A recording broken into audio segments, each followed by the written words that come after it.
Germany realized soon, and they were running out of time about fighting a one-front war. Although the Italian front occupied some 26 of their divisions, Germany at this point had 192 divisions in the field.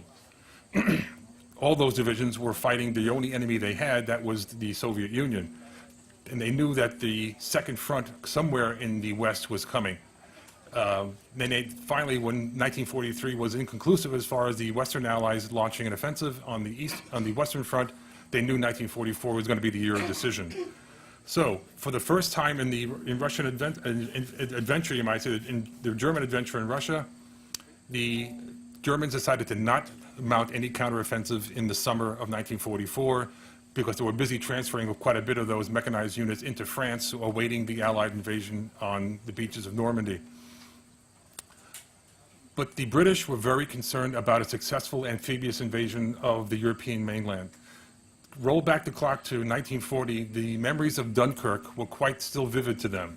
The British Expeditionary Force managed to get most of its troops off the beaches of Dunkirk, and a good number of French troops, but left almost its entire military equipment park sitting on those beaches, which the Germans put to good use in their occupation and security divisions, by the way.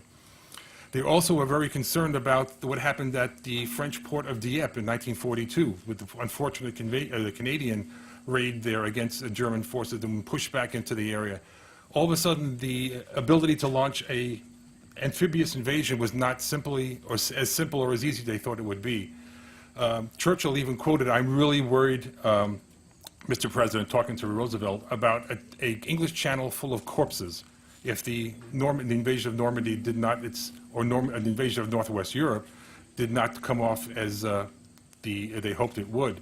They needed two other things to be in place before they could almost ensure themselves that an already risky invasion, attempt, an amphibious one, would be successful. Keep in mind, the Fleet Marine Force of the United States Marine Corps in the Pacific was finding out the hard way of how to launch amphibious invasions on the Japanese-occupied islands.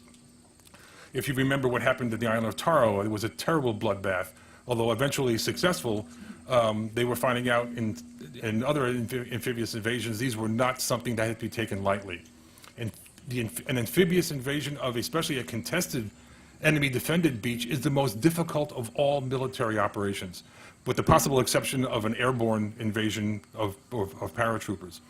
It is very difficult. You're talking with two different types of geography, water and land, and where they come to meet. And it so happens that the English Channel is probably one of the most unpredictable bodies of water in Western Europe. Even in peak summer, you can have rainstorms and on choppy waters, which can play havoc with any kind of shipping, even on the best of conditions. So with that fear in mind, they needed to basically prepare the invasion as best they could. And one of the things that was a great cover and deception operation is known as Operation Bodyguard. This was the cover and deception plans to make the Germans think that the Allies were coming at the most narrow portion of the English Channel, at the Pas-de-Calais, which would be the most logical place because it's the closest. Well, logic is what the German army is good at working at, so they had to work that around. The second was to make sure that the Germans, with the excellent management of their occupied and German rail lines, the Reichsbahn, could not transfer enemy units from other parts of occupied Germany to France. And this is where we have Operation Bagration comes into the picture. In April of